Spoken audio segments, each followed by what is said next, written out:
Nature Mantra BP sugar thyroid reversal nature మంత్రతో సాధ్యం.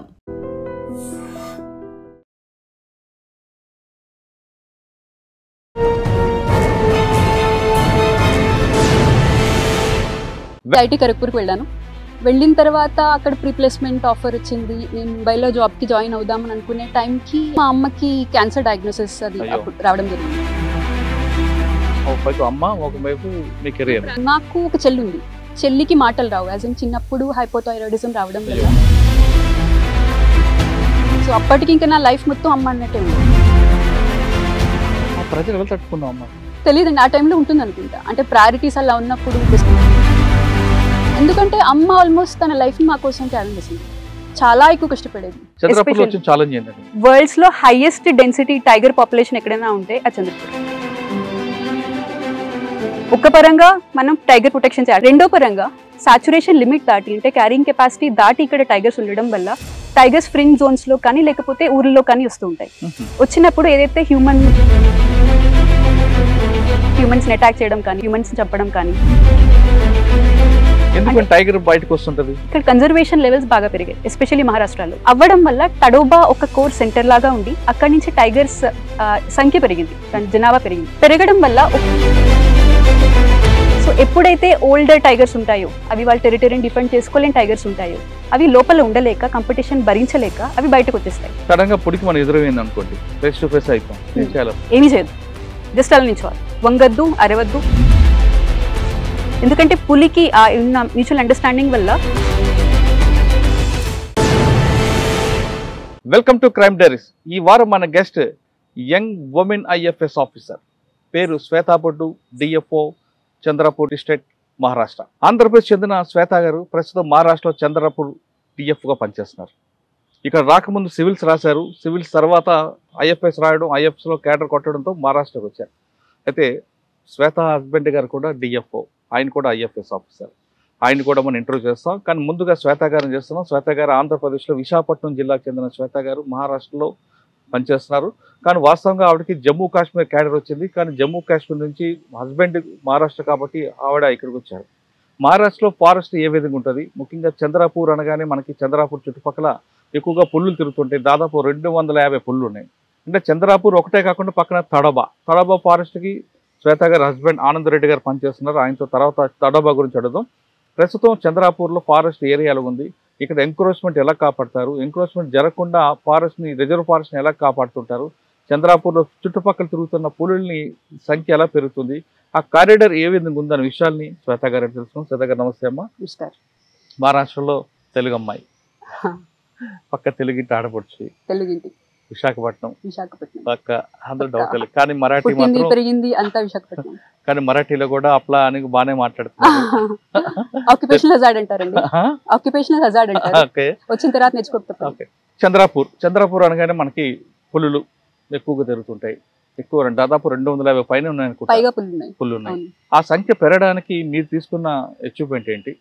పులులు పెరిగిన తర్వాత ఇక్కడ అంటే ఎకో సిస్టమ్ కూడా డెవలప్ అవుతుంది కాబట్టి ప్రజలు ఏ విధంగా వస్తారు, ఫారెస్ట్ ఎలాగ ఎకో సిస్టమ్ డెవలప్ అవుతుంది, పులుల వల్ల ప్రజలకి గ్రామాలకు వెళ్ళినప్పుడు అటాక్ చేయడం అన్నట్టు జరగకుండా పబ్లిక్లో వీరి చుట్టుపక్కల అంటే ఫారెస్ట్ చుట్టుపక్కల ఉన్న గ్రామాలందరూ కూడా వాళ్ళకి ఎలాగ ఎవరేజ్ తీసుకొస్తారు, వాటి అడవి తమ పరిధి దాటకుండా రావడానికి, వాటి టెరైన్ నుంచి బయటికి రాకుండా వాటికి ఏ విధంగా ట్రైనింగ్ ఇస్తుంటారా లేదా, ఇవన్నీ విషయాలు చెప్పే ముందు శ్వేతా బొడ్డు, విశాఖపట్నం నుంచి నాగ్పూర్, చంద్రపూర్ వరకు మీ జర్నీ చెప్పండి. నా జర్నీ సింపుల్ అండి. ఒక రకంగా చెప్పాలంటే అదృష్టంగా కూడా అయింది. నేను పుట్టింది పెరిగింది విశాఖపట్నంలోనే. నా 10th 12th క్లాస్ వరకు నేను విశాఖపట్నంలో చేశాను. 10th క్లాస్లో district first rank, state 8th rank అలా రావడం వల్ల సడన్గా చాలా కాలేజెస్ వాళ్ళు వచ్చి మీ అమ్మాయిని పంపించండి అంటే ఐఐటీ కోచింగ్ ఇస్తాం అదంతా అని చెప్పి ఇంటికి వచ్చారు.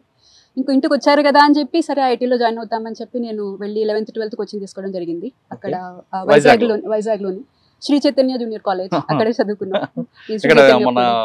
సంపత్ వినాయక్ అక్కడ చదువుకున్నాం. అక్కడి నుంచి ఐటీ ఖరగ్పూర్కి వెళ్ళాను. వెళ్ళిన తర్వాత అక్కడ ప్రీప్లేస్మెంట్ ఆఫర్ వచ్చింది. నేను ముంబైలో జాబ్కి జాయిన్ అవుదామని అనుకునే టైంకి అప్పుడు మా అమ్మకి క్యాన్సర్ డయాగ్నోసిస్ అది రావడం జరిగింది. అంటే అమ్మకి అప్పుడు మీరు ఇంటర్మీడియట్ అప్పుడు వచ్చిందా లేదంటే? లేదు, కాలేజ్ అయిన 2 నెలలకి అమ్మకి క్యాన్సర్ డయాగ్నోసిస్.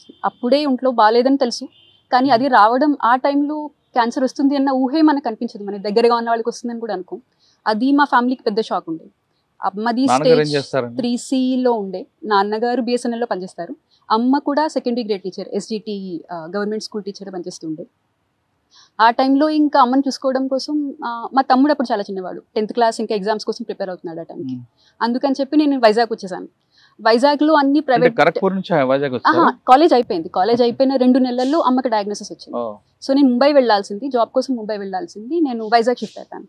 అయిపోయి ఇంకా ఫుల్ టైం అంటే ఒక surgery plus chemotherapy plus Vellore తీసుకువెళ్ళి అక్కడి నుంచి హైదరాబాద్లో సర్జరీ చేయించి కీమోథెరపీ వైజాగ్లో చేయించుకుని ఇలా మొత్తంలో ఒక 6 to 8 months నేను ఇంట్లోనే ఉండిపోయాను కంప్లీట్గా. ఉండిపోయే టైంలో ఇంకా ఉద్యోగం కావాలి, ఇక్కడ వైజాగ్లో ప్రైవేట్ జాబ్ ఆపర్చునిటీస్ ఉండవు. అందుకని చెప్పి నేను ఇంకా సివిల్ సర్వీస్ ఇంట్లో కూర్చొని చేయొచ్చు కదా అన్న ఉద్దేశంతో నేను సివిల్ సర్వీసెస్ స్టార్ట్ చేశాను. స్టార్ట్ చేసిన తర్వాత కూడా ఎగ్జామ్ రాయడం ఆప్షనల్. నా సివిల్ సర్వీసెస్లో జాగ్రఫీ ఉండేది అప్పుడు, ఒకటే ఆప్షనల్ కదా, జాగ్రఫీ తీసుకున్నాను. అది తీసుకోవడం, ఎగ్జామ్ రాయడం, తర్వాత 2 సంవత్సరాలకి మళ్ళీ అమ్మ రిలాప్స్ అవ్వడం, మళ్ళీ ఎగ్జామ్ సగం రాయడం, అలా అటు ఇటుగా అటెంప్ట్స్ అయితే ఇచ్చాను, బాగానే ఇచ్చాను.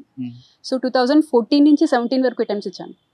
17 అటెంప్ట్లో ఇన్ఫ్యాక్ట్ 16 అటెంప్ట్లో ఆ టైంలోనే దీంతో పాటు సివిల్ సర్వీస్ ఎగ్జామ్లో ఫామ్ ఫిల్ చేస్తున్నప్పుడు సివిల్ సర్వీసెస్ ఒక్కటేనా లేక సివిల్ సర్వీసెస్ ప్లస్ ఫారెస్ట్ సర్వీసా ప్లస్ ఉట్టి ఫారెస్ట్ సర్వీసా అన్న 3 ఆప్షన్స్ ఉంటాయి. అవి ఎప్పుడు చూస్తాం కానీ పట్టించుకో. 2016లో ఆ టైంలో 2 ఫిల్ చేశాను. ఫిల్ చేసిన తర్వాత చేయగానే అప్పుడు ఎక్కువ కాంపిటీషన్ లేకపోవడం వల్ల వెంటనే ఇంటర్వ్యూ కాల్ వచ్చింది. అయ్యో ఇంత తేలిక అన్నట్టు అనిపించింది. సో అలా కాదని 17లో ప్రాపర్గా దానికోసం ప్రిపేర్ అయ్యాం. అంటే సివిల్ సర్వీసెస్ ఎగ్జామ్ తర్వాత ఒక 1 నెల రోజులు గ్యాప్ ఉంటే ఆ టైంలో కంప్లీట్లీ వేరే ఆప్షనల్, అగ్రికల్చర్ ఇంజనీరింగ్ ఒక ఆప్షనల్ తీసుకుని అదే 1 నెల రోజులు ఆప్షనల్స్ 2 ఆప్షనల్స్ చదివి ఇంకా అక్కడి నుంచి ఇంటర్వ్యూ కాల్ రావడం, ఇంకా అక్కడ సెలెక్ట్ అవ్వడం. 18లో ప్రాసెస్ అంతా ఎన్ని సంవత్సరాలు పట్టింది? అంటే IFS కోసం చదవడానికి ఎన్ని సంవత్సరాలు? సివిల్స్ నుంచి కూడా అంటే ఒకవైపు అమ్మని చూసుకోవడం, మరోవైపు చదవడం, ఆ 2 కలిపి అంటున్నారా? 14 to 17 4 years 3-4 years. సివిల్స్ అనేది లాంగ్ టర్మ్ కోర్స్. ఓకే, దీనికి ఎండ్ ఉంటుంది. లక్ ఉంటే ముందు వస్తుంది, లేదంటే మన ఆప్షన్ పెరుగుతుంటుంది. 7 అటెంప్ట్ వరకు రాయొచ్చు. ఇంట్లో ఒక పక్కన ప్రెజర్ ఉంటుంది, మమ్మీ ఖచ్చితంగా ఏదో చేయు, జాబ్ చేయి, మీకు పెళ్లి చేసేయాలి, ఇవన్నీ ఉంటాయి. జాబ్ చేయమని ప్రెజర్ లేదు, పెళ్లి చేసుకోవాలని ప్రెజర్ ఉంటుంది. మరి ఆ ప్రెజర్ నుంచి ఎలా బయటపడ్డారు? పెళ్లి చేసుకోవడానికి ఆ ప్రెజరే నాకు అప్పుడు ఎక్కువ కష్టం అనిపించేది. ఆ ప్రెజర్ నుంచి బయటపడ్డానికి నాకు ఒకే మార్గం, ఎక్కడికి వెళ్ళకపోవడం, ఎవరితో మాట్లాడకపోవడం, ఇంట్లో కూర్చోవడం, అదే గదిలో కూర్చోవడం, అదే ఎగ్జామ్స్ రాయడం, లేకపోతే హాస్పిటల్కి వెళ్ళడం, ఆ పనులు చూసుకోవడం, మళ్ళీ రావడం, ఎగ్జామ్స్ రాయడం, అంతే. అదే నేను చేసేదాన్ని. ఆ టైంలో చాలా మంది బంధువులు వాళ్ళ పెళ్లిళ్ళు, పేరెంటాలు ఇవన్నీ మిస్ అయిన సందర్భాలు ఉన్నాయి. మా ఫ్రెండ్స్ అసలు కలిసిన సందర్భాలే లేవు సుమారు. వాళ్ళతో ఫోన్ లో మాట్లాడడం కూడా చాలా అరుదుగా అవుతుండేది. ఎందుకు ఇలా పెళ్లి ఎప్పుడని ఫ్రెండ్స్ అడుగుతారని కాదు, ఓవరాల్ ఇంకా ఐసోలేషన్ ఒక జోన్ లోకి వచ్చేసిన తర్వాత ఇంకా అందులోనే ఉంటారు. ఇంకా అక్కడి నుంచి బయటకు రావడానికి ఏదో సర్వీస్ వస్తే తప్ప, అలా ఉంటే తప్ప ఇంకా ఆ జోన్ లో అలా ఉండిపోతారు. అది చాలా మందిలో చూసాను, అలా నాకు కూడా అయింది. అంటే కరోనా రాకముందే కరోనా రాకముందే లాక్డౌన్. కరెక్ట్. సరే, IFS రాయాలనుకున్నారు, రాశారు. ఫస్ట్ దీంట్లో ఇంటర్వ్యూ వచ్చిందా మీకు? ఫస్ట్ దాంట్లో ఇంటర్వ్యూ వచ్చిందండి, కానీ అప్పుడు నేను ప్రిపేర్ అవ్వకుండా రాశాను. 2016 ఎగ్జామ్ లో నేను చెప్పాను కదా ఒకసారి ఫెయిల్ చేసింది, రాశాను. అప్పుడు ఇంటర్వ్యూ వరకు వెళ్ళాను. అప్పుడు అర్థమైంది, ఓకే ఇది చేస్తే ఈజీగా వచ్చే అవకాశం ఉంది అన్నట్టు అనిపించింది. అంటే కొంచెం ప్రిపరేషన్ తోటే ఇందులో వచ్చే అవకాశం ఉంది అని అప్పుడు అనిపించింది. అందుకోసం 17 ఎగ్జామ్లో మళ్ళీ అది ప్రిపేర్ అయ్యి మళ్ళీ ఇంటర్వ్యూకి వెళ్ళినప్పుడు ఇంకా ఫైనల్ సర్వీస్ అప్పుడు వచ్చింది. ఓకే, ఇప్పుడు వచ్చింది మీకు ఏ బ్యాచ్? 18 బ్యాచ్. నేను 17 ఎగ్జామ్ 18 బ్యాచ్. మధ్యలో మీరు ఢిల్లీ ఎందుకు వెళ్ళారు? ఎందుకంటే నేను అది జాయిన్ అయినప్పుడు, అంటే అమ్మ టైంలో నేను ఎప్పుడైతే డిసైడ్ చేసుకున్నాను ఇలా సివిల్స్ చేద్దామని, అప్పుడు నాకు ఏమీ ఐడియా లేదు. ఒకటి సగం టైం ఇవ్వడం వల్ల, 2 ఇంతకుముందు ఎప్పుడు నాకు ఆ అనుభవం లేకపోవడం వల్ల, ఆ దృష్టి కోణ అంటారు కదా, ఆ పర్స్పెక్టివ్ లేదు నాకు. ఎప్పుడు ఇలా సివిల్స్ కోసం వెళ్ళాలి అనే పర్స్పెక్టివ్ లేకపోవడం వల్ల ఇలా అయితే కాదు, ఏదో గైడెన్స్ కావాలి అని చెప్పి ఫస్ట్ టైం అమ్మ రెమిషన్ లో ఉన్నప్పుడు అప్పుడు ఢిల్లీకి వెళ్ళాను. మరి అమ్మ ఇబ్బంది పడలేదా? లేదు, రెమిషన్ లో ఉంది అప్పుడు. అంటే కీమోథెరపీ అయిపోయిన తర్వాత 1 సంవత్సరం 2 సంవత్సరాల పాటు క్యాన్సర్ సిమ్టమ్స్ ఏమీ ఉండవు. ఆ టైంలో నేను ఢిల్లీ వెళ్ళాను. ఢిల్లీలో అదే టైం మళ్ళీ 2 సంవత్సరాల్లో అక్కడే వెళ్ళాను. వచ్చేసరికి అంటే అమ్మకి మళ్ళీ ఎప్పుడైతే వెనక్కి రిలాప్స్ అయిందో, సెకండ్ టైం రిలాప్స్ అయిందో, అప్పుడు మళ్ళీ వెనక్కి వచ్చాను. సో అమ్మతో పాటే నేను ఎక్కడ ఉండడం, ఎక్కడ చదవడం, ఎలా అటెంప్ట్ ఇవ్వడం, అలాంటివి అలా జరుగుతున్నాయి. అంటే అమ్మతో అమ్మ ఒకవైపు నా ప్రయారిటీ అప్పుడు అమ్మ ఉండేది. ఎందుకంటే అమ్మ సెంట్రల్. నాకు ఒక చెల్లి ఉంది, చెల్లికి మాటలు రావు. యాజ్ ఇన్ చిన్నప్పుడు హైపోథైరాయిడిజం రావడం వల్ల, డాక్టర్ చేసిన ఒక తప్పు వల్ల వెంటనే డయాగ్నోస్ కాక ఆల్మోస్ట్ అంటే చావు బతుకుల్లో ఉన్న పరిస్థితి వరకు వెళ్ళింది. అందువల్ల చిన్ని చాలా డిపెండెంట్. చిన్ని అంటే మా చెల్లి, తను చాలా డిపెండెంట్, అమ్మ పైన డిపెండెంట్ ఉండేది. సో మా కుటుంబానికి అమ్మ ఒక ఫల్క్రమ్ లాగా, ఒక పైవట్ లాగా. సో అప్పటికి ఇంకా నా లైఫ్ మొత్తం అమ్మ అన్నట్టే ఉండేది. ఇంకా టైంలో ఎప్పుడు అమ్మకి బాగుంటే అప్పుడు అక్కడికి వెళ్ళడం, బయటకు వెళ్ళడం, ఎప్పుడు మళ్ళీ కాదు అంటే అంటే అమ్మకి మళ్ళీ రిలాప్స్ అయింది అంటే 3-4 సార్లు రిలాప్స్ అయింది. ఎప్పుడైతే మళ్ళీ వెనక్కి రావడం ప్రజలు ఎలా తట్టుకున్నాం అమ్మ అసలు? ఎందుకంటే అమ్మ మనకి ఇంపార్టెంట్. అమ్మ అది ఇంకా అది నాన్ నెగోషియబుల్ అన్నట్టు ఉండేది. కానీ ఇక్కడ ఒకవైపు కెరీర్ తెలియదండి, ఆ టైంలో ఉంటుంది అనుకుంటా. అంటే ప్రయారిటీస్ అలా ఉన్నప్పుడు డెస్పరేట్ ఇది ఎలాగైనా చేయాలి లేదా దీనికే ఎనర్జీ ఫోకస్ చేయాలి అని అనుకున్నప్పుడు ఎనర్జీ వస్తుంది అనుకుంటా. ఇప్పుడు మళ్ళీ వెళ్ళి అలాంటి ఏమైనా పరిస్థితి వస్తే చేయగలుగుతా అంటే నేను చెప్పలేను. కానీ ఆ పరిస్థితుల్లో ఎవరైనా చేస్తారని అమ్మ కోసం చేస్తారు. అమ్మ మీద ప్రేమతో ఆ విధంగా. ఎందుకంటే అమ్మ ఆల్మోస్ట్ తన లైఫ్ మా కోసం త్యాగం చేసింది. చాలా ఎక్కువ కష్టపడేది. అంటే సుమారు ఒక 8 ఏళ్ల పాటు పొద్దున 3:45 లేచేది. లేచి మా అందరికీ తనే వండేది, తనే క్యారేజీలు పెట్టేది, 7ంటికి వెళ్ళేది, 2 గంటలు ప్రయాణం చేసేది. ప్రయాణం చేసి తను స్కూల్కి వెళ్ళి సాయంత్రం వచ్చి మళ్ళీ 2 గంటలు ప్రయాణం చేసి మళ్ళీ వెనక్కి వచ్చి మళ్ళీ మా కోసం వండి పెట్టి క్యారేజీలు అన్నీ తనే తుమ్ముకుని తనే ఉతుక్కుని, అంటే మొత్తం తన లైఫ్ అంతా మాతోటే ఉండేది. ఇంకా అలాంటి పరిస్థితుల్లో ఇంకా తిరిగి అమ్మకి అవసరం వచ్చినప్పుడు అప్పుడు చాలామంది అనేవారు, ఇన్ఫాక్ట్ మా బంధువులు కూడా అనేవారు, ఇలా నువ్వు ఎంతకాలం చేస్తావు, ఐఐటి అనివి చదువుకున్నావు, నీకు ఎక్కడైనా ఉద్యోగం వస్తుంది, ఎందుకు వైజాగ్లో ఉండిపోతున్నావు, బయటకు వెళ్ళు అని చాలామంది అన్నారు. కానీ ఎందుకు ఆ టైంలో నాకు అది నెగోషియేట్ చేయలేము, ఆ పాయింట్ నెగోషియేట్ చేయలేము అని అనిపించింది. సో అందుకోసం అది ఈజీ అనిపించింది. అప్పుడు ఆ డిసిషన్ తీసుకోవడం నాకు కష్టం అనిపించలేదు. నువ్వు ఆడపిల్ల కాబట్టి అమ్మ మనసు తెలుసుకున్నావు. అమ్మ మనసు తెలుసుకోలేదు, అమ్మ మనసులోకి పెళ్లి చేయాలని ఉండేది. అది అమ్మ మనసు కాదు అసలు. అమ్మ మనసు కాదు, కూతురు మనసు. మీరు కూడా అమ్మ అవుతారు కదా, అప్పుడు తెలుస్తుంది. అంటే అమ్మ మనసు గొప్పది అంటారు కదా, అందుకే మా అమ్మ మనసు ఖచ్చితంగా చెప్పగలుగుతాను. చాలా మా కోసం అందరు అమ్మలు అలాగే ఉంటారు కాబట్టి ఎవరికి వాళ్ళ అమ్మ గొప్ప అన్నట్టు. ఇప్పుడు ఐఎఫ్ఎస్ సాధించిందా? ఫస్ట్ మీ ట్రైనింగ్ ఎక్కడ ఇచ్చింది? ఐఎఫ్ఎస్ వచ్చిన తర్వాత ఆ టైంలో అంటే ఐఎఫ్ఎస్ వచ్చిన తర్వాత అమ్మకి చెప్పారా? ఫస్ట్ అమ్మకే చెప్పాను. ఏమన్నారమ్మా? అమ్మ సాయంత్రం పూజ చేసుకుంటుంది. సో సాయంత్రం తెలిసాయి మాకు రిజల్ట్స్. కిందకి రాగానే అమ్మ అంటే సెలెక్ట్ అయిపోయానని చెప్పాను. ఎక్కడయ్యాను ఏమనేది ఏమీ చెప్పలేదు.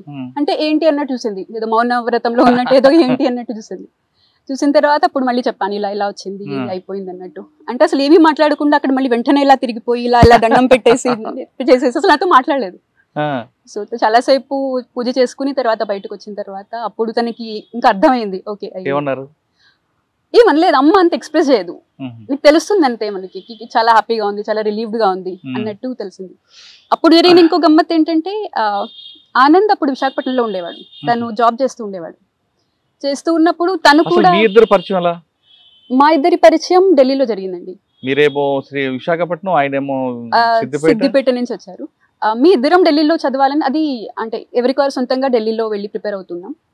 ఉన్న టైంలో నాకు అక్కడ ఎవరు తెలియదు. నేను చెప్పాను కదా, నాకు గైడెన్స్ ఏమీ లేకపోవడం, ఏం చేయాలో తెలియకపోవడం వల్ల నేను చూస్తూ ఉండే ఎవరు కామన్ ఫ్రెండ్స్ ఎవరైనా ఉంటారా, తెలిసిన వాళ్ళు ఉంటే వాళ్ళతో గ్రూప్ లాగా చేసి గ్రూప్ స్టడీ చేయడం అనేది చాలా common.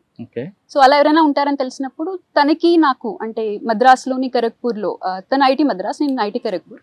So common 12th class friends ఎవరైనా కొంతమంది నుంచి తను తెలిసింది. సో వాళ్ళకి ఆల్రెడీ ఒక గ్రూప్ ఉండేది, 3-4 అబ్బాయిలు కూర్చొని కలిసి చదువుకుంటూ ఉండేవారు. సరే వాళ్ళతో పాటు నేను కూడా లైబ్రరీకి వెళ్ళి చదువుకోవడం, వాళ్ళతో పాటు లంచ్ చేయడం, ఇలా ఒక కామన్ స్టడీ గ్రూప్ లాగా ఉండేది. అది మా ఫస్ట్ పరిచయం.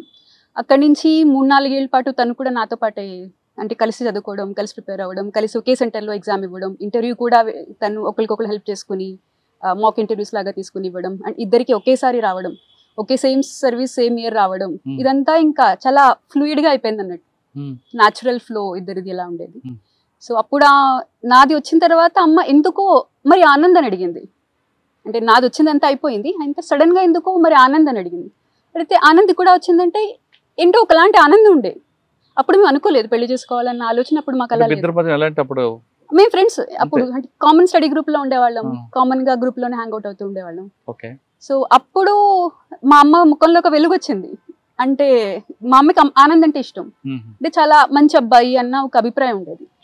సో అది కూడా ఒక అప్పుడు గమ్మత్తుగా అనిపిస్తుంది, అలా ఎందుకు అడిగింది అని ఒకసారిగా. మరి మీ ఇద్దరు పెళ్లి చేసుకోవాలని ఎప్పుడు అనుకున్నారు? పెళ్లి చేసుకోవడం అలా ఇంకా అది న్యాచురల్ అయిపోయిందండి. ఎందుకంటే మాది 18లో మీ ఇద్దరం క్వాలిఫై అయ్యాం, 18 బ్యాచ్ ఇద్దరిది. 18 ఎండింగ్ కి మా నిశ్చితార్థం అయిపోయింది. సో మధ్యలో ఒక్కసారి పెళ్లి చేసుకుందాం అనుకోవడం కంటే కూడా సరే చేసేసుకుందాం అనుకున్నామంటే నేను ఇంట్లో చెప్పడం, అమ్మ ఆల్రెడీ అంటే తన పైన ఒక సదభిప్రాయం ఉండడం వల్ల ఓకే అనేయడం, నాన్నగారికి చెప్పడం, నాన్నగారు ఒప్పేసుకోవడం. వాళ్ళ ఇంట్లో 5 నిమిషాలు ఒప్పుకున్నారు తను చెప్పడం. ఎందుకంటే మీ ఇద్దరం కలిసి ఎగ్జామ్స్ రాసేవాళ్ళం. సో వాళ్ళ పేరెంట్స్ వచ్చేవారు ఎగ్జామ్ సెంటర్ కి. ఇద్దరికి పేరెంట్స్ కి ఇద్దరు తెలుసు. పెళ్లి 19లో అయింది, 2019 హైదరాబాద్ లోనే అయింది. అంటే ఇద్దరు కామన్ ఏరియా పెట్టుకున్నారా? కామన్ ఏరియా అంటే ఫ్రెండ్స్ కి రావడానికి కంఫర్టబుల్ గా ఉంటుంది. వైజాగ్ వరకు రావడం అనేది ఫ్రెండ్స్ కి కష్టం, వాళ్ళకి కూడా రావడం కష్టం అన్న ఉద్దేశంతో హైదరాబాద్. ఆనంద్ గారికి ఇక్కడ వచ్చి వైజాగ్ లో జాబ్ చేస్తారు మరి? తను ఇక్కడ ఐఎఫ్ఎస్ లోకి రావడానికి ముందు తను కస్టమ్స్ లో పనిచేసేవాడు. SSC staff selection commission group B exam ఉండేది. తను ఢిల్లీలో ఉన్నప్పుడే ఎగ్జామ్ క్వాలిఫై అయ్యాడు. ఓకే, వైజాగ్ లో ఉన్నప్పుడు వైజాగ్ లో కూడా ఆనంద్ జాబ్ చేశారా? తను ఢిల్లీలో ఉన్నప్పుడే staff selection commission group B exam అది రాశాడు. సో కస్టమ్స్ ఇన్స్పెక్టర్ కింద తనకి ఉద్యోగం వచ్చింది. అది కూడా మళ్ళీ వింతగా తనకి ఫస్ట్ ముంబై వస్తే వాళ్ళ నాన్నగారు కాదు అని చెప్పి, ముంబైలో చాలా బిజీ ఉంటుంది, నువ్వు చేయలేకపోతావు, అంటే ప్రిపేర్ అవ్వలేకపోతావు సివిల్ సర్వీసెస్ కోసం అని చెప్పి ముంబై నుంచి వైజాగ్ మార్పించుకున్నారు. సో తను వైజాగ్కి రావడం, అదే టైంలో నేను అమ్మకి మళ్ళీ రిలాప్స్ అయింది అని చెప్పి ఢిల్లీ నుంచి రావడం, ఇది కూడా ఒకేసారి అలా జరగడం. అక్కడ కూడా వైజాగ్లో ఉన్నప్పుడు కూడా కలిసి ప్రిపేర్ అయ్యేవాళ్ళం. తర్వాత IFS training, training Indira Gandhi national forest academy కలిసి. క్యాడర్ అలాట్మెంట్ ఆనంద్ గారికి మహారాష్ట్ర వచ్చిందా? అతనికి ముందు మహారాష్ట్ర వచ్చింది. ఆ టైంలో నా జమ్మూ అండ్ కాశ్మీర్ అలాట్ అయ్యింది, కానీ మేము అకాడమీలో ఉండగానే పెళ్లి అయిపోవడం వల్ల అక్కడే ఉండి, అంటే నేను కాడర్కి వెళ్ళలేదు, జమ్మూ కాశ్మీర్కి వెళ్ళలేదు. నా ఫస్ట్ ఇక్కడే ప్రొబేషన్ కూడా ఇక్కడే అయింది. మీకు మహారాష్ట్ర ఇచ్చారు? మహారాష్ట్ర స్పౌజల్ కేసులో ట్రాన్స్ఫర్ అయింది. మహారాష్ట్రలో ఫస్ట్ మీరు ఎక్కడ చేశారు? ఫస్ట్ మా ఇద్దరికి నాసిక్లో పోస్టింగ్ వచ్చింది. అంటే ఫీల్డ్ పోస్టింగ్ ఉంటుంది కదా, ఇనిషియల్ ప్రొబేషన్ టైంలో ఫీల్డ్ ట్రైనింగ్ ఉంటుంది, అది మేము ఇద్దరం నాసిక్లో చేసాం. తర్వాత ACF assistant conservator of forest, అది సంవత్సరంన్నర పాటు ఇద్దరం మళ్ళీ అది నాసిక్లో ఫారెస్ట్ అని కాకపోయినా పోస్టింగ్స్ ఉంటాయి. ఇక్కడతో పోలిస్తే నాసిక్లో ఫారెస్ట్ తక్కువ, ఏరియా తక్కువ, కానీ పోస్ట్ ఫిల్ చేయాలి కాబట్టి, అంటే ఆ టైంలో ఆ ఏసీఎఫ్ పోస్ట్ వేకెంట్ ఉండడం వల్ల. మీరు బీట్ ఆఫీసర్ కూడా చేశారు ట్రైనింగ్? బీట్ ఆఫీసర్ నుంచి ట్రైనింగ్ వస్తుంది కదా? Beat officer, range forest officer అంటారు మహారాష్ట్రలో, ఆర్ఎఫ్ఓ పోస్టింగ్. ఆర్ఎఫ్ఓ పోస్టింగ్ ఉంటది. మీరు ఎప్పుడైనా నైట్ డ్యూటీలు చేశారా? ఓ చాలా చేసామండి, చాలా తిరిగేవాళ్ళం. నైట్ స్టాఫ్ తో పట్టుకుని, అంటే ఫుడ్ పాట్రోలింగ్ చేసిన రోజులు కూడా ఉన్నాయి.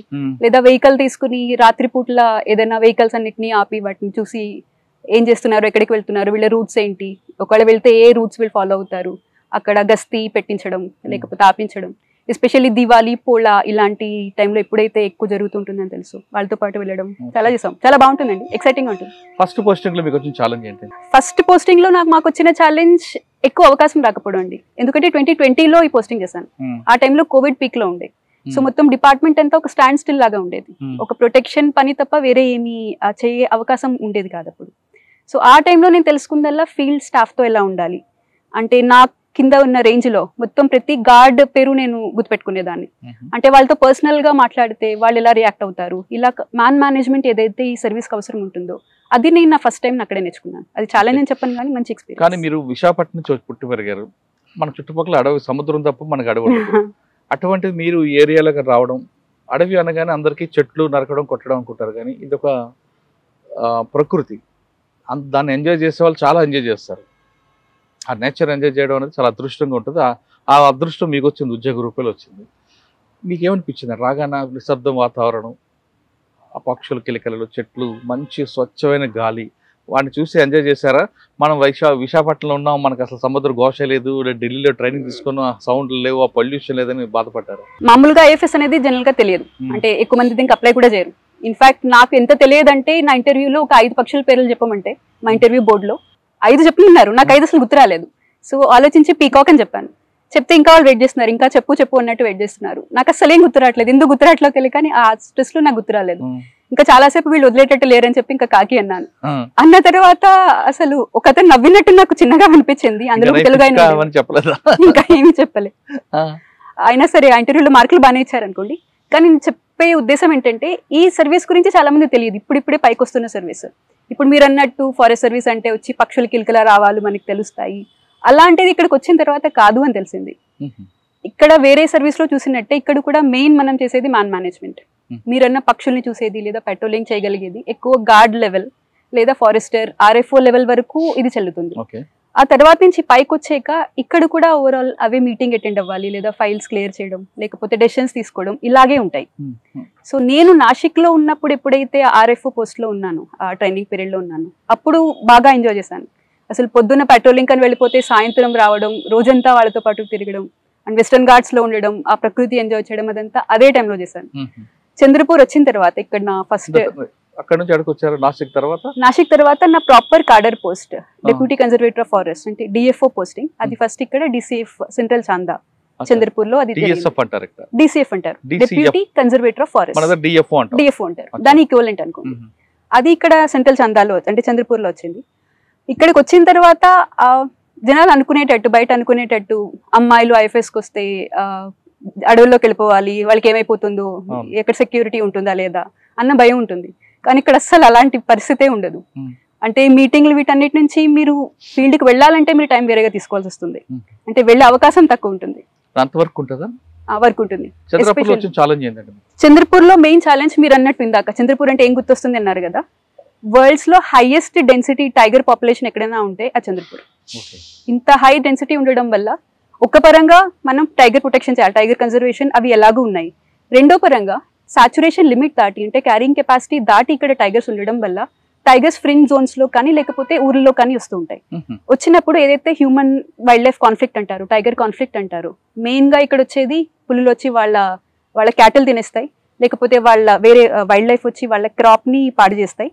లేదంటే ఇంకా ఎక్కువగా ఇక్కడ చూస్తే టైగర్ కిల్స్ అంటారు, అంటే వచ్చి హ్యూమన్స్ ని అటాక్ చేయడం కానీ వాటిని హ్యూమన్స్ ని చంపడం కానీ, ఇవి చాలా, ఇది మాకు హైయెస్ట్ లెవెల్ ఆఫ్ కాన్ఫ్లిక్ట్ ఇక్కడ చంద్రపూర్ లో చూడండి.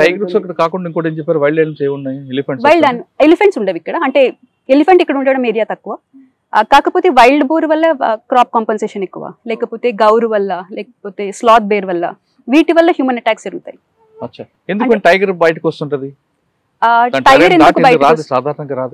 టైగర్స్ బయటకు రావడానికి కాన్ఫ్లిక్ట్ అనేది ఒక విచిత్రమైన దానికి ఒక వెనకాల కాంటెక్స్ట్ ఉందని చెప్పాలి. ఎప్పుడైతే ప్రాజెక్ట్ టైగర్ తీసుకొచ్చామో ఆ ప్రాజెక్ట్ టైగర్ సక్సెస్ వల్ల ఇక్కడ కన్జర్వేషన్ లెవెల్స్ బాగా పెరిగాయి, ఎస్పెషల్లీ మహారాష్ట్రలో. ఈ వైల్డ్ లైఫ్ కన్జర్వేషన్ ఒక సక్సెస్ఫుల్ ఎగ్జాంపుల్ అయింది. అవ్వడం వల్ల తడోబా ఒక కోర్ సెంటర్ లాగా ఉండి అక్కడి నుంచి టైగర్స్ సంఖ్య పెరిగింది, దాని జనాభా పెరిగింది.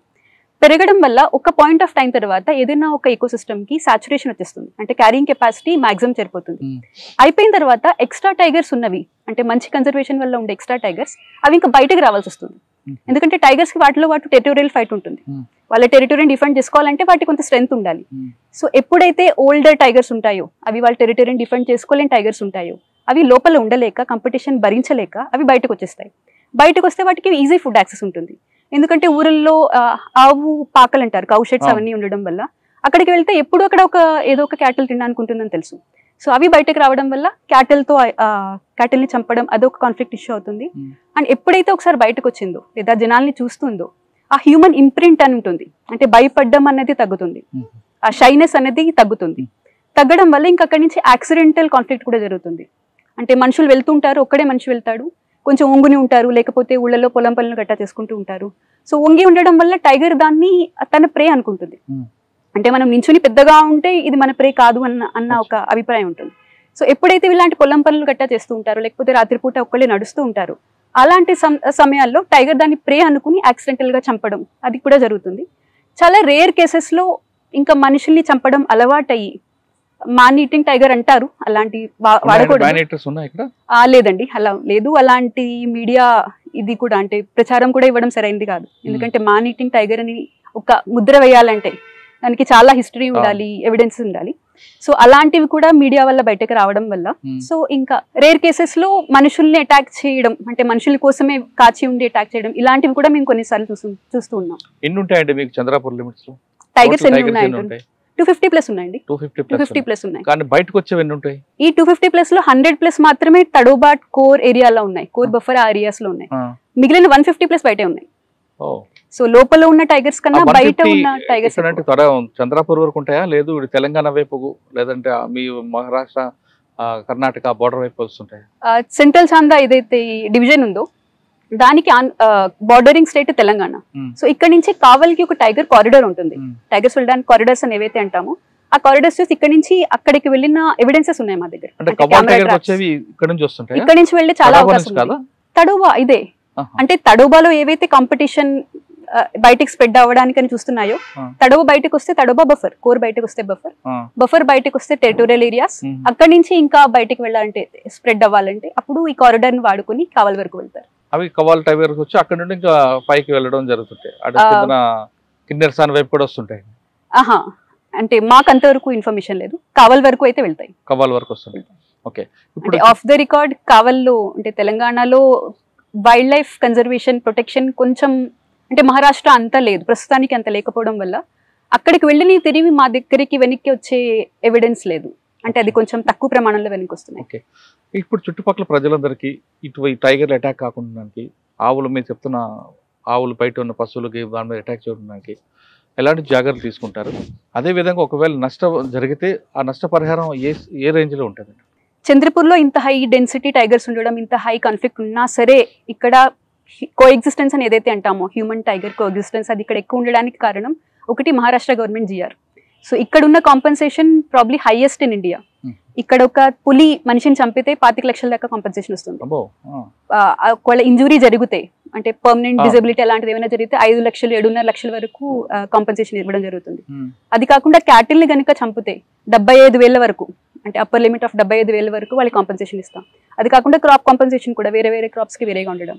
ఇంత హై కాంపెన్సేషన్ ఇవ్వడం వల్ల ఒక రకంగా జనాలలో టాలరెన్స్ పెరిగింది. అంటే క్రాప్ కాంపెన్సేషన్, క్యాటిల్ కాంపెన్సేట్ చేస్తూ ఉండడం వల్ల అది తగ్గింది. అది లేకపోతే ఏమవుతుందంటే ఎప్పుడైతే ఒక టైగర్ వచ్చి క్యాటిల్ని చంపింది అన్న ఒక రివెంజ్ఫుల్ దాంట్లో వాళ్ళు వెళ్ళి టైగర్ ని పాయిజన్ చేసే అవకాశం ఉంటుంది. అలాంటివి ఇక్కడ జరగవు. ఈ కాంపెన్సేషన్ దాని వల్ల అంటే కాపాడడంలో మాకు ఆ జిఆర్ చాలా హెల్ప్ చేస్తుంది. చంద్రాపూర్ వచ్చిన తర్వాత మీరు ఫీల్డ్ లోకి వెళ్ళి ఉంటారు, ఎన్ని కనబడి ఉంటాయి పులులు? లెక్కలేదండి, అన్ని చూసారా? చాలానే చూసాం.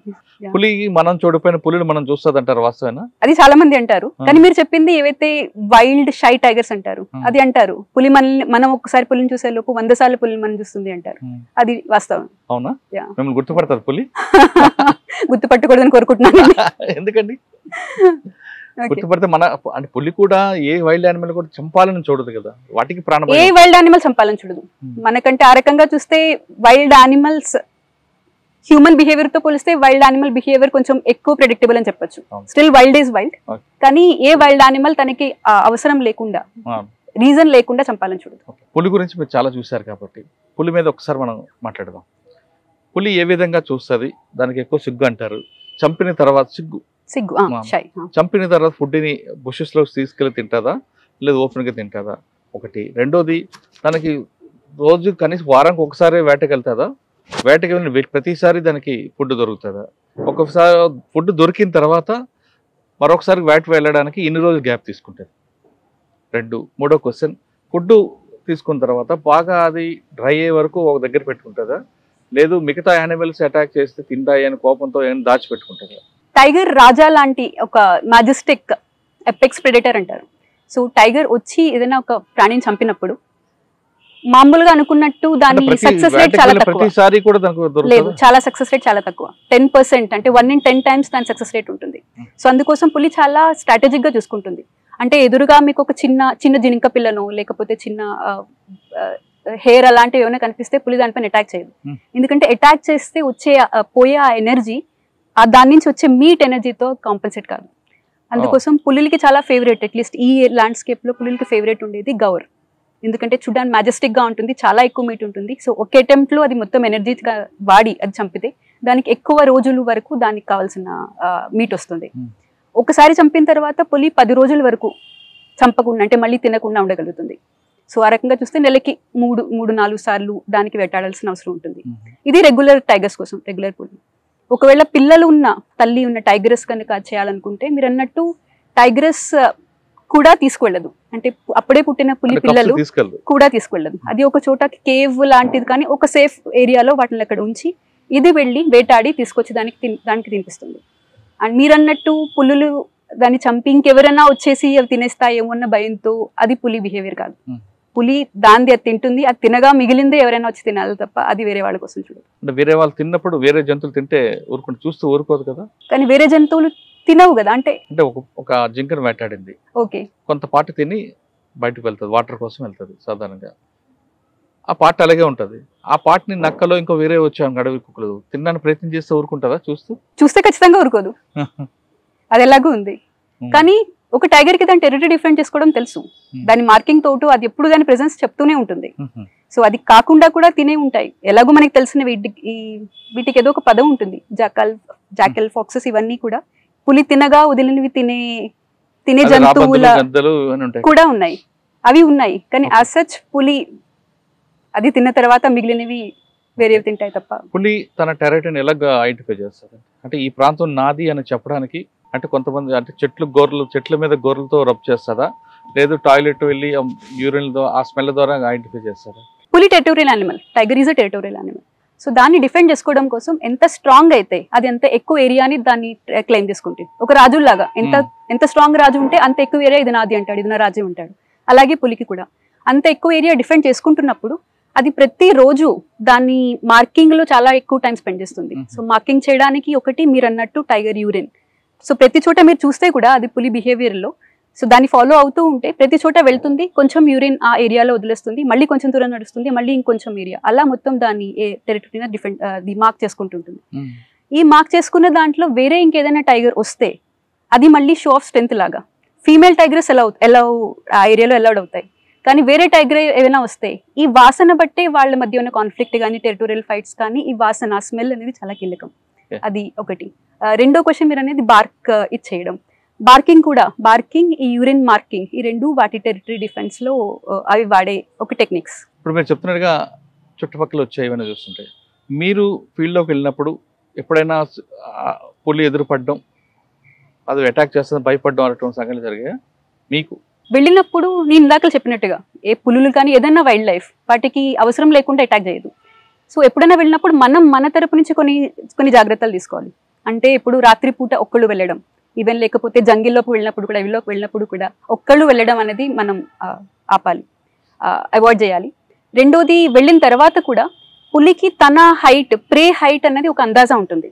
సో ఆ హైట్లో వంగడం, అక్కడ కూర్చోవడం, అంటే ఒక బుషెస్లో ఏదైనా దాక్కున్న చోటు నుంచి మనం ఉన్నట్టు, అంటే మనం ఏం చేయడం వల్ల దానికి మనం ప్రే అన్నట్టు అనిపిస్తాము, తినే వస్తువు అన్నట్టు అనిపిస్తాము, అలాంటి పనులు మనం అవాయిడ్ చేస్తే పులి మనల్ని ఏమైనా చేస్తుందన్న భయపడాల్సిన అవసరం లేదు. అండ్ ఎప్పుడైనా పెట్రోలింగ్కి వెళ్ళినప్పుడు సాధారణంగా ఒక్కళ్ళు వెళ్ళరు, ఇద్దరు మనుషులు కలిసి వెళ్తారు, లేకపోతే సౌండ్లు చేసుకుంటూ వెళ్తారు, కర్రతో ఇలా పెట్రోలింగ్ చేసేవాళ్ళు యూజువల్లీ లాఠీతో అలాగా చేసుకుంటూ వెళ్తారు.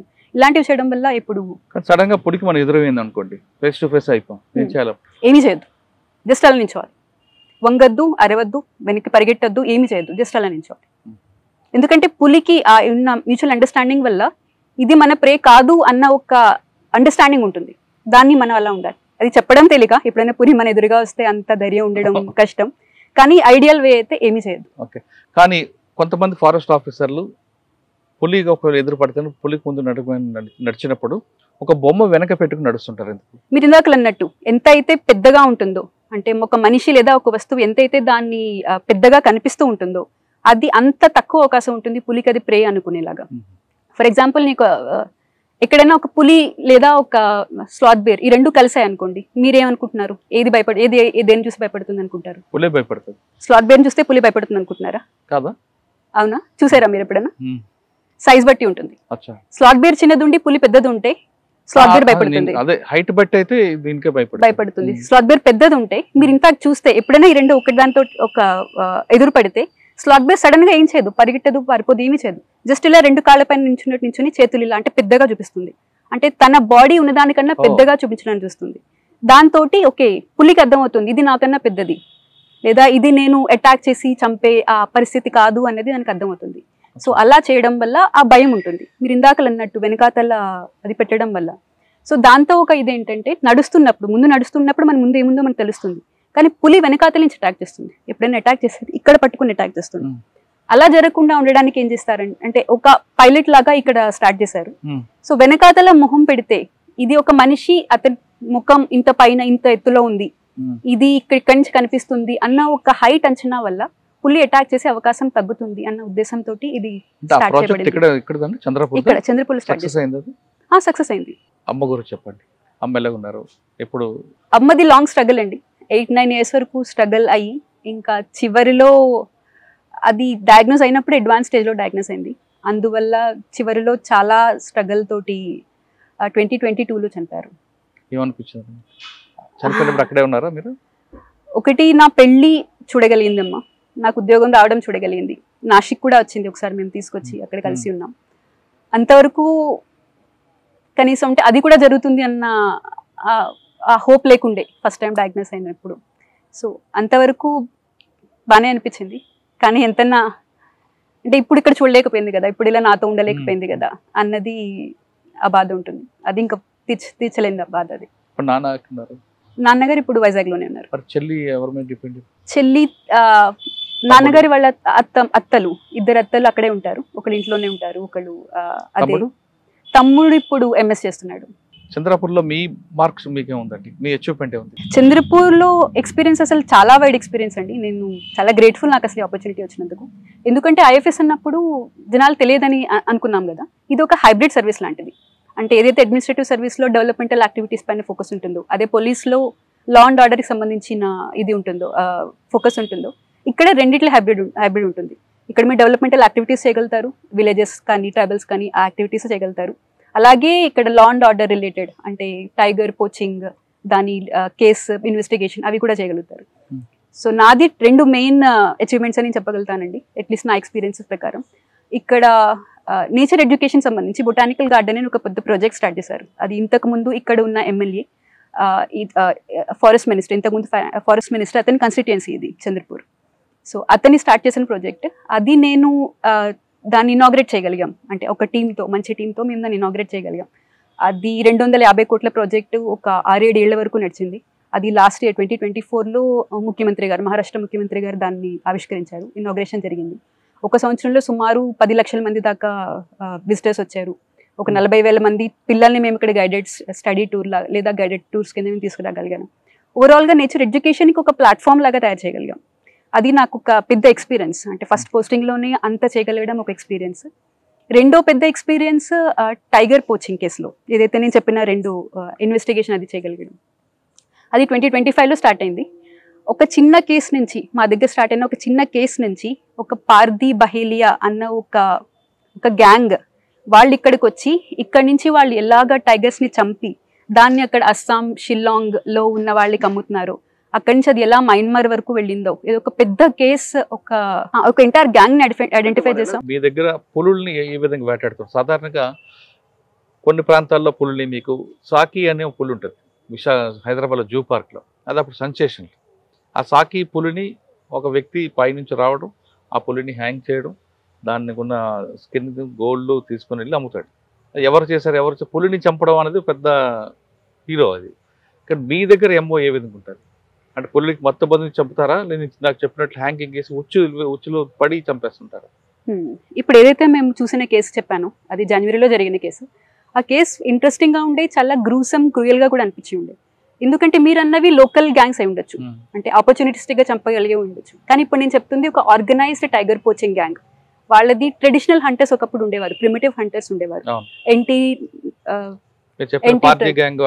పార్దీ, బహేలియా, బావరియా ఇలాంటి గ్యాంగ్స్ అక్కడ ట్రైబల్స్ వాళ్ళు కాబట్టి వాళ్ళ ఎంఓ రాగానే తల మీద కొడతారు. రాగానే తల మీద కొడతారు. కానీ దానికంటే ముందు చాలా బ్యాక్గ్రౌండ్ వర్క్ చేస్తారు. ఏదైనా ఒక చోట వాళ్ళు చంపాలనుకుంటే, ఈ మధ్య వాళ్ళ ఎంఓలో ప్రకారం ఏంటంటే టైగర్ ఏరియాస్ కంటే టైగర్ ఏరియాస్ పక్కనున్న, అంటే తడోబాలో చేయకుండా తడోబా చుట్టూ ఉన్న బ్రహ్మపురి, చంద్రపూర్ ఇలాంటి ఏరియాస్ లో చేయడం. అంటే ఎక్కడైతే తక్కువ ప్రొటెక్షన్ ఉంటుందో, తక్కువ పెట్రోలింగ్ ఉంటుందో, ఫస్ట్ ఆ ఏరియాకి వెళ్తారు, అక్కడ ప్రాపర్ రెక్కీ చేస్తారు, అక్కడ కొన్ని నెలలు కావాలంటే ఉంటారు. అండ్ ఉన్నప్పుడు కూడా ఎలా ఉంటారంటే ఒకలాంటి డేరా, 4 పుల్లలు, 4 బాంబూ కట్టెలు ఉంటాయి, దానిపైన ఒక టార్పాలిన్ షీట్ ఉంటుంది, అదే వాళ్ళ ఇల్లు. దాని కింద ఒక మంచం లాగా పెట్టుకుంటారు. మొత్తం వాళ్ళ పిల్లలతో సహా, ఫ్యామిలీతో సహా అందరు అక్కడే ఉంటారు. చుట్టూ ఉన్న వాళ్ళకి వాళ్ళు ఏదో ఒక, అంటే కాటన్ ఫీల్డ్ లో పనిచేయడానికి వచ్చాము ఇలాంటి ఏదో ఒక కారణం చెప్పి అక్కడ ఉంటారు. ఉన్న తర్వాత వాళ్ళకి ప్రాపర్ గా టైగర్ ఎక్కడ ఏ టైంలో ఏ ఏరియా నుంచి క్రాస్ అవుతుందో దీని పక్కా నాలెడ్జ్ ఉంటుంది. ఎంత ఫారెస్ట్ డిపార్ట్మెంట్ వాళ్ళు పెట్రోలింగ్ చేసి తెలుసుకుంటారు, అంత ఇన్ఫర్మేషన్ వాళ్ళు తెలుసుకుంటారు. సో తెలుసుకుని ఒకలాంటి స్నేర్స్ లాంటివి పెడతారు. స్నేర్స్ అంటే మీరన్న ఉచ్చు లాంటిది. సో ఒకవి దేశీ జుగాడ్ లాంటి ఉచ్చు, చూడడానికి చాలా సింపుల్ గా అనిపిస్తుంది, ఎవరైనా చేయగలుగుతారు అనిపిస్తుంది. రస్ట్ పట్టిన ఒక తుప్పు ఇనుమ ముక్కలాగా ఉంటుంది. అలాంటిది టైగర్ వెళ్లే దారిలో అది అక్కడ పెడతారు. పెట్టిన తర్వాత ఎంత స్ట్రాంగ్ ఉంటుందంటే టైగర్ ఒక చిన్న సాఫ్ట్ పాయిల దాని మీద పెట్టగానే ఫట్న ఇలా పట్టేసుకుంటుంది. ఇంకా టైగర్ ఎక్కడి నుంచి కదలలేదు. సో వాళ్ళు అక్కడే ఉండి ఉండి ఇంకా మీరు అన్నట్టు వెనకాతలు కొట్టడం, అంటే సెమీ కాన్షియస్ స్టేట్ లో దాన్ని తీసుకొచ్చి ఇంకా అక్కడి నుంచి ఒక 8-10 మంది దాకా అక్కడే ఉండి 5 గంటలు 10 గంటలు రాత్రంతా పట్టే జాబ్ ఇది. ఉండి అక్కడే ఉండి ఫటాఫట్ దాన్ని డిస్కెన్ చేయడం, చాలా ప్రొఫెషనల్ గా ఎక్కడి నుంచి ఎలా కట్ చేయాలనే దాన్ని ప్రొఫెషనల్ గా చేయడం. అక్కడే స్కిన్ సెపరేట్ చేస్తారు, గోర్లు సెపరేట్ చేస్తారు, ఆ మీట్ అంతా చేసి అక్కడే కప్పు పెట్టేస్తారు లేదా కాల్ చేస్తారు, కొన్నిసార్లు తింటారు కూడా. ఆ ఏరియాలో కప్పు పెట్టేసి ఇంకా ఆ రోజు తర్వాత అక్కడ ఒక జరిగిందన్న విషయం కూడా తెలియదు. అంత ప్రొఫెషనల్ గా వీళ్ళు క్లియర్ చేయగలుగుతారు, డెబ్రీ అంతా క్లియర్ చేయగలుగుతారు. కాకపోతే ఇందులో మాకు తెలిసింది ఏంటంటే ఇందులో టైగర్ స్కిన్ కంటే కూడా టైగర్ ఎముకలకి ఎక్కువ వాల్యూ ఉంది. ఈ విషయం అంటే ఇంతవరకు మేము టైగర్ ఎందుకు చంపుతారంటే స్కిన్ కోసం అనుకునేవాళ్ళు, కానీ టైగర్ స్కిన్ కోసం ఆల్రెడీ టైగర్ ఫార్మ్స్ ఉంటాయి చైనాలో. ఇండియాలో టైగర్స్ కి ఏమీ మార్కెట్ లేదు. ఇదంతా ఆల్మోస్ట్ సౌత్ ఈస్ట్ ఏషియాకి, ఈస్ట్ ఏషియాకి ఎక్స్పోర్ట్ అయిపోతుంటుంది. అక్కడ వాళ్ళకి టైగర్ స్కిన్స్ ఆల్రెడీ ఉన్నాయి. వాళ్ళు డొమెస్టిక్ అంటే జూలో పెట్టిన టైగర్స్ అలాంటి వాటిలో వాళ్ళు టైగర్ స్కిన్ తీసుకుంటారు. కాకపోతే వీళ్ళకి ఇప్పుడు కొత్తగా వస్తుంది ఏంటంటే ట్రెడిషనల్ చైనీస్ మెడిసిన్ TCM అని ఒకటి మీరు వినుంటారు. అందులో వాళ్ళు ఏంటంటే వైల్డ్ లో ఉన్న పెరిగిన టైగర్స్ దాని తాలూకా ఎముకలు, ఫ్రెష్ ఎముకలు, అందులో ఉన్న గుజ్జుతో ఏదో చేస్తే ఎఫ్రోడీజియాక్ అని, అంటే వాళ్ళకి ఇంకెందుకు వేరే వేరే కారణాల వల్ల వాళ్ళకి మెడిసినల్ గా పనికొస్తుందని, ఇలాంటి కొన్ని అపోహల వల్ల వాళ్ళు ఇక్కడ నుంచి అంటే ఇండియా నుంచి తీసుకువెళ్ళే టైగర్స్ కి ఎక్కువ ఇంపార్టెన్స్ ఇస్తున్నారు. అందులో చాలా కోట్ల ట్రాన్సాక్షన్స్ అది మేము ట్రాక్ చేసిన తర్వాత మాకు తెలిసింది టైగర్ స్కిన్ కంటే కూడా టైగర్ బోన్స్ కి వాల్యూ ఎక్కువ, వైల్డ్ టైగర్ బోన్స్ కి వాల్యూ. మీ దగ్గర ఒక కేసు దొరికింది, ఆ కేసులో అంతవరకు ఇన్వెస్టిగేషన్ ఎలా తీసుకోలేరు మీరు? లీడ్ ఎక్కడ వచ్చింది? ఇక్కడ మేము తీసుకున్నప్పుడే చాలా చిన్న కేసు, వాళ్ళ దగ్గర ఏమీ పెద్ద దొరకలేదు, ఏదో చిన్న దొరకారు, ఈజీగా దొరకలేదు. ఇన్ఫాక్ట్ పారిపోయిన వాళ్ళు ఇప్పటికీ అక్కడే ఉన్నారు. అండ్ వాళ్ళు కరడు గట్టిన నేరస్తులు అన్నట్టు, అంటే మీరు చూస్తే సినిమాలో చూపించినట్టు ఎంత కుట్టినా ఏమి చెప్పరు అన్నట్టు అలాంటి వాళ్ళు ఉంటారు కదా, అలాంటి కరడు గట్టిపోయిన వాళ్ళు ఇలాంటి వాళ్ళు. సో వాళ్ళు జస్ట్ ఇక్కడ లోవర్ రంగులో ఉన్నవాళ్ళు, వీళ్ళు ఇక్కడ తీసుకుని చంపి వీళ్ళకి ఒక మిడిల్ మ్యాన్ ఉంటాడు, ఆ మిడిల్ మ్యాన్ నార్త్ ఈస్ట్ లో ఉంటాడు.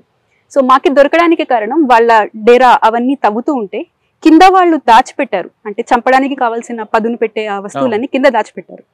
అలా చూస్తూ ఉంటే మధ్యలో వాళ్ళు చూడడానికి ఏమి లేకపోయినా వాళ్ళ బ్యాంక్ అకౌంట్స్ లో లక్షల కొద్ది డబ్బులు దొరికాయి. అంటే వాళ్ళ దగ్గర పాస్బుక్లు ఉన్నాయి, చాలా రకాల పాస్బుక్లు బ్యాంకులు ఉన్నాయి, లక్షల కొద్ది డబ్బులు ఉన్నాయి.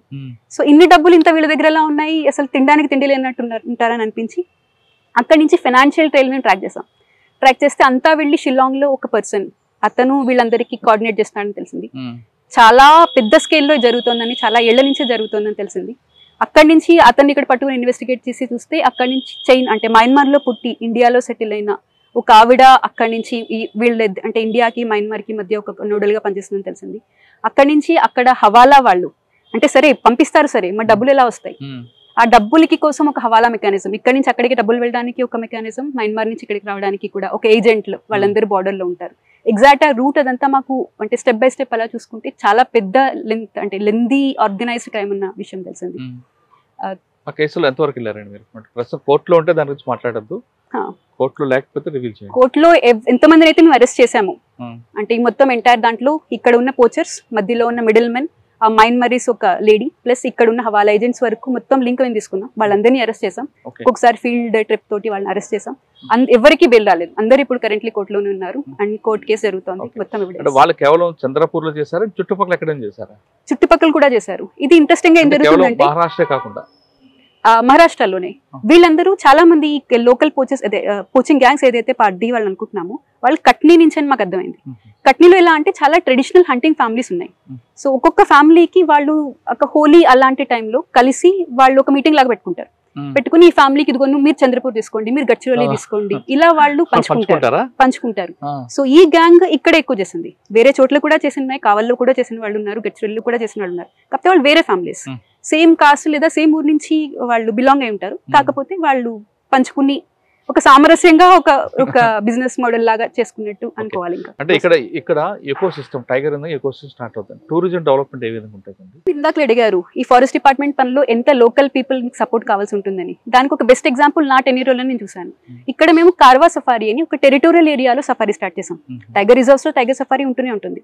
మేము ఇది స్టార్ట్ చేయడం వల్ల ఏం జరిగిందంటే ఒక సంవత్సరం 2 సంవత్సరాల్లోనే జనాలు రావడం మొదలు పెట్టారు. మేము తడోబా కంటే కూడా తక్కువ ఖర్చుతోటి, తక్కువ సఫారీ డబ్బులతోటి మేము ఎంట్రీ ఇవ్వడం స్టార్ట్ చేసాం. టైగర్లు కనిపించడం కూడా మొదలు పెట్టాయి. దాంతో లోకల్ వాళ్ళు బయట వాళ్ళకి అంటే పూణే, ముంబై, హైదరాబాద్ వాళ్ళు కూడా చెప్పడం మొదలు పెట్టారు. వాళ్ళు కూడా వచ్చారు. వాళ్ళు వస్తున్నారని తెలిసి లోకల్ వాళ్ళు వాళ్ళ సొంత డబ్బులతో అప్పు తీసుకుని జిప్సీలు కొనుక్కున్నారు. సో ఇప్పుడు వాళ్ళే లోకల్ జిప్సీలన్నీ వాళ్ళే రన్ చేస్తున్నారు. దీంతో ఓవరాల్ ఎకో సిస్టమ్ క్రియేట్ అవ్వడం వల్ల మేము చూసిన ఫస్ట్ మేజర్ చేంజ్ ఏంటంటే అక్కడ ఇంతకు ముందు వరకు జరిగే ఆ చెరాయి క్యాటిల్ గ్రేజింగ్ ఏదైతే ఉంటుందో అది అయిపోయింది. అక్కడ పోచింగ్ అంటే మేము కొత్తగా పెట్రోలించాల్సిన అవసరం లేదు. ప్రతిరోజు లోకల్ వాళ్ళు వెళ్తారు, వాళ్ళు చూసి చెప్తారు ఈరోజు టైగర్ కనిపించింది, ఇది ఇక్కడ కనిపించింది, ఇక్కడ తాగుతుంది అని చెప్తారు. అంటే ఏ పని అయితే ఫారెస్ట్ డిపార్ట్మెంట్ చేస్తుందో అంటే చాలా ఎఫర్ట్ పెట్టి పెట్రోలింగ్ చేయడం, ప్రొటెక్ట్ చేయడం మేము చేయాల్సి వస్తుందో అది ఫ్రీగా వాళ్ళే కావాలనుకుని లోకల్ వాళ్ళు చేస్తున్నారు. సో ఇది ఒక విన్ విన్, వాళ్ళు ఓన్ చేసుకుంటున్నారు. ఇప్పుడు అది వాళ్ళ ఫారెస్ట్ లాంటిది. అక్కడ ఏ చిన్న జరిగినా వాళ్ళు వచ్చి మాకు చెప్తారు, మేము వెళ్ళి వాళ్ళకి చెప్పాల్సిన అవసరం లేదు. వాళ్ళే దాని మేనేజ్మెంట్ చూస్తున్నారు, దాని హ్యాబిటాట్ మేనేజ్మెంట్ వాళ్ళే చూసుకుంటున్నారు, వాళ్ళే దాన్ని ప్రొటెక్ట్ చేసుకుంటున్నారు. అదొక విన్ విన్ సిచ్యువేషన్. టూరిజం ఎలా ఫారెస్ట్ ప్రొటెక్షన్ కి కావాలో సహకరిస్తుందో ఇది చెప్పడానికి బెస్ట్ ఎగ్జాంపుల్ అని చెప్తాను నేను. ఫైనల్గా చెప్పండి, ఈ డిపార్ట్మెంట్కి వచ్చారు, సముద్ర ప్రాంతం నుంచి అడవి ప్రాంతానికి వచ్చారు. ఈ డిపార్ట్మెంట్ అంటే ఇష్టంగా వచ్చినా ముందు ఛాన్స్గా వచ్చావు, ఇక్కడికి వచ్చిన తర్వాత ఇష్టపడ్డావు కాబట్టి మీ గోల్ ఏముంది? కరెక్ట్గా చెప్పారు. ఇక్కడికి వచ్చినప్పుడు ఒక ఉద్యోగం అనుకునే వచ్చాను, కానీ ఇక్కడికి వచ్చిన తర్వాత నాకు నిజంగా దీని గురించి అర్థమైంది, దీన్ని అప్రిషియేట్ చేయడం స్టార్ట్ చేశాను. గోల్ అంటే నాకు ఈ సర్వీస్ ఒక పెద్ద ప్లాట్ఫామ్ ఇచ్చింది, పెద్ద హ్యూజ్ రిసోర్సెస్ ఇచ్చింది. దీన్ని ఒక సెన్స్ ఆఫ్ పర్పస్ తోటి ఎంతో కొంత చేంజ్ తీసుకురావాలని చూస్తున్నాను. చాలా పెద్ద పెద్ద చేంజెస్ అని కాదు, ఒక చిన్న చేంజ్ ఒక కుటుంబానికి లేదా ఒక ఊరికి ఏ కొంచెం చేయగలిగినా సరే అది ఆ పర్పస్ లేదా నాకు వచ్చిన అవకాశానికి నేను జస్టిస్ చేశాను అనుకుంటున్నాను. అది చేయడమే నాకు. ఓకే, ఇక్కడ మరొక క్వశ్చన్ వస్తుంది మీకు. ఇటు ప్రొఫెషనల్, పర్సనల్ లైఫ్. ఆడపిల్లవైనా ఇంటికి వచ్చాక భర్తకి మన చేతిని వంట పెట్టాలి, ఇవన్నీ కూడా ఉంటాయి. మరి ఈ రెండు అంటే పర్సనల్ లైఫ్ని ప్రొఫెషనల్ ఎలా మేనేజ్ చేస్తున్నారు? మీరు చెప్పింది వ్యాలిడ్ క్వశ్చన్. ఇన్ఫాక్ట్ చాలా మంది కపుల్ ఎవరైతే సర్వీస్లో ఉన్నారో వాళ్ళు ఫేస్ చేసేదే ఇది. అందులో ఏంటంటే ఇట్ డిపెండ్స్ ఆన్ పార్ట్నర్ అండి. మీ పార్ట్నర్ ఎంత అండర్స్టాండింగ్ ఉంటారు అంటే ఎంత మీ నుంచి ఎక్స్పెక్టేషన్స్ ఎలా ఉంటాయి అన్న దాన్ని బట్టి ఈ వర్క్ లైఫ్ బ్యాలెన్స్ జరుగుతుంది. ఒక రకంగా చూడాలంటే మహారాష్ట్రలో కనీసం స్పౌజల్ కేసెస్లో ఒక చోట పోస్టింగ్ ఇవ్వడం అన్నది ఇక్కడ ట్రెడిషనల్. ఆ రకంగా ఇబ్బంది ఉండదు. లైక్ మీ ఇద్దరం నాసిక్లోనే కలిసి పనిచేసాం, ఇక్కడ చంద్రపూర్లో కూడా కలిసి పనిచేస్తాం. అది కాకుండా ఉన్నది అంటే ఇంకా పార్ట్నర్ మధ్య అండర్స్టాండింగ్ ఎంత బాగుంది, అండర్స్టాండింగ్ బట్టే ఉంటుంది. మీ ఇద్దరిలో ఎవరు వంట చేస్తే మీకు ఇష్టం? అంటే ఆయన చేస్తారా లేదా మీరు చేసి పెడతారా? పోహా తప్ప ఏమీ చేయడం రాదు, సో ఇంకా క్వశ్చనే లేదు. మీకు పోహా తప్ప రాదు? తనకి పోహా. నేను ఈ మధ్య బాగానే చేస్తున్నాను అనుకుంటున్నాను. నాకు మీరు తను అడగండి, తను బాగా చెప్తాడు. అడుగుతా. కానీ ఇంటికి వచ్చాక కూడా ప్రొఫెషనల్ గురించి మాట్లాడుకుంటారా, లేదు పర్సనల్ లైఫ్ ఉంటారా? అలా లేదు, ప్రొఫెషనల్ గా డిస్కస్ చేస్తూ ఉంటాం. ఆ రోజు ఎలా జరిగింది, ఎందుకంటే ఇద్దరికి కామన్ గా ఉండేవాళ్ళు చాలా మంది ఉంటారు. ఎవరైనా బాసులు కానీ లేదా ఫ్రెటర్నిటీ కానీ ఇద్దరికి చాలా కామన్ ఉంటాయి. సో అది మాట్లాడుకుంటుంటాం. అది కాకుండా కూడా వేరే మాట్లాడుకోవడం ఇంపార్టెంట్ మీరన్నా ఆ బ్యాలెన్స్ తీసుకురావడానికి. ఎందుకంటే మొత్తం ఇంట్లో బయట అంతా అదే ఉంటే ఒకలాంటి ఆ రట్లో ఉండిపోకుండా బయటకు వెళ్ళడం అంటే వి లైక్ ట్రావెలింగ్, సో బయటకు వెళ్తూ ఉంటాం. అది ఒకటి. లేకపోతే we like doing things together. Training నుంచి కూడా మేము చాలా హాబీస్ ఏవైతే ఉంది కలిసి చేస్తూ ఉన్నాం. ఇద్దరం కలిసి టేబుల్ టెన్నిస్ ఆడుతూ ఉంటాం. ఇన్ఫాక్ట్ తనే నాకు నేర్పించాడు టేబుల్ టెన్నిస్. సో ఇలాంటి హాబీస్ కూడా బయట ఉండడం అనేది ఇంపార్టెంట్. అంటే ప్రొఫెషనల్ లో కాకుండా ఇంటికి వచ్చాక రిలాక్స్ అవ్వడానికి ఏం చేస్తారు? టేబుల్ టెన్నిస్ ఆడడం ఇంకా వేరేగా ఇద్దరు కలిసి వంట చేయడం లేదంటే బయటికి వెళ్ళడం చేస్తుంటారు? నేను వంట చేస్తూ ఉంటాను, తను తింటాడు. అదొక హాబీ ఒకటి. లేదంటే రన్నింగ్ చేస్తాం కలిసి. ఇక్కడే స్టేడియం ఉంటుంది, అంటే ఇంటి ఎదురుగానే స్టేడియం ఉంటుంది. కలిసి వాక్కి వెళ్తాం, లేకపోతే రన్నింగ్ కోసం వెళ్తాం. లేదా టేబుల్ టెన్నిస్ ఇంతకుముందు ఆడుతూ ఉండేవాళ్ళం, ఇప్పుడు వంట చేయడం అలాంటివన్నీ. ప్రతి ఫేజ్లో ఏదో ఒకటి కొత్తగా ఉంటుంది. లేదా కలిసి ఏదైనా సిరీస్ చూస్తూ ఉంటాం. Okay, TV series. ఫైనల్గా చెప్పండి, ఫారెస్ట్ డిపార్ట్మెంట్లకి ఆయుధాలు ఉండవు కాబట్టి ఫారెస్ట్ డిపార్ట్మెంట్ నైట్ బీట్లు ఉంటాయని, ఇది రకరకాల రూములు ఉంటాయి. అమ్మాయిలకి సూటబుల్ కాదు అనేది కొంత వాడుతుంది. అంటే చాలామంది ప్రొఫెషన్లో వస్తుంటారు, ఇందులో కూడా నేను ప్రొఫెషన్లోకి వచ్చినట్లే. ఈ ప్రొఫెషన్లోకి రావాలనుకున్న అమ్మాయిలకి మీరు ఇచ్చే మెసేజ్? ఐఎఫ్ఎస్లోకి రావాలా వద్దా అని ఆలోచించే అమ్మాయిలకి నా సింపుల్ మెసేజ్, కమ్.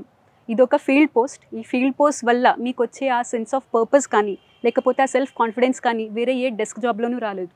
అండ్ ఇక్కడికి వచ్చిన తర్వాత కూడా వచ్చే మీ ప్లాట్ఫామ్ కానీ అమౌంట్ ఆఫ్ రీసోర్సెస్ కానీ ఒక సొసైటీలో చిన్న చేంజ్ తీసుకురావడానికి మీకు చాలా అవకాశాలు ఉంటుంది, అంత ఆపర్చునిటీ ఉంటుంది. అది మిస్ చేసుకోవద్దు. So definitely come, and if possible come to Maharashtra forest department. Forest డిపార్ట్మెంట్కి వచ్చే వాళ్ళు ఖచ్చితంగా అమ్మాయిలు అయితే ఖచ్చితంగా ఓకే, ఫారెస్ట్ డిపార్ట్మెంట్ రావాలనుకున్న అమ్మాయిలకు ఖచ్చితంగా రండి అంటున్నారు శ్వేత గారు. పర్టికులర్గా మహారాష్ట్ర ఫారెస్ట్ డిపార్ట్మెంట్ ఇంకా బాగుంటుంది. ఒక లక్ష్యంతో రావాలనుకునే వాళ్ళకి ఈ డిపార్ట్మెంట్ చాలా బెస్ట్ ప్లాట్ఫామ్ అంటున్నారు. ముఖ్యంగా ఆడపిల్లలు అయితే ఇందులో చక్కగా ఎంజాయ్ చేయొచ్చు. నేచర్ని ప్రేమించే వాళ్ళు, ప్రకృతి ప్రేమించే వాళ్ళు కూడా ఈ డిపార్ట్మెంట్ రండి అంటూ శ్వేత గారు సలహా ఇస్తున్నారు. ఇది వారం శ్వేత ఐఎఫ్ఎస్ గారితో ఎక్స్క్లూజివ్ ఇంటర్వ్యూ. వచ్చే వారం మరో గెస్ట్తో మళ్ళీ కలుద్దాం. అంతవరకు నమస్తే. Thank you very much. And for more videos, please subscribe to iDream. Please subscribe to iDream. Please subscribe iDream. And please subscribe to iDream. For more videos, subscribe to iDream. please like, share and subscribe to the channel. Congratulations, iDream. Subscribe to iDream. Subscribe to iDream. So subscribe to iDream Media. iDream ki iDream team andarki huge congratulations. Please subscribe iDream Media. Please subscribe to iDream. Subscribe iDream. Please subscribe to iDream. iDream అంటే నా కళల channel subscribe చేసుకున్న నోరు తిరుగుతలేదు, మీరైతే గంట గుర్తు కొట్టండి. For more such videos, please subscribe to iDream. Subscribe to iDream. Please subscribe to iDream. Please subscribe iDream Media. Please do subscribe to iDream. Please subscribe to iDream Media. For best entertainment and information. Please subscribe iDream. And don't forget to subscribe to iDream.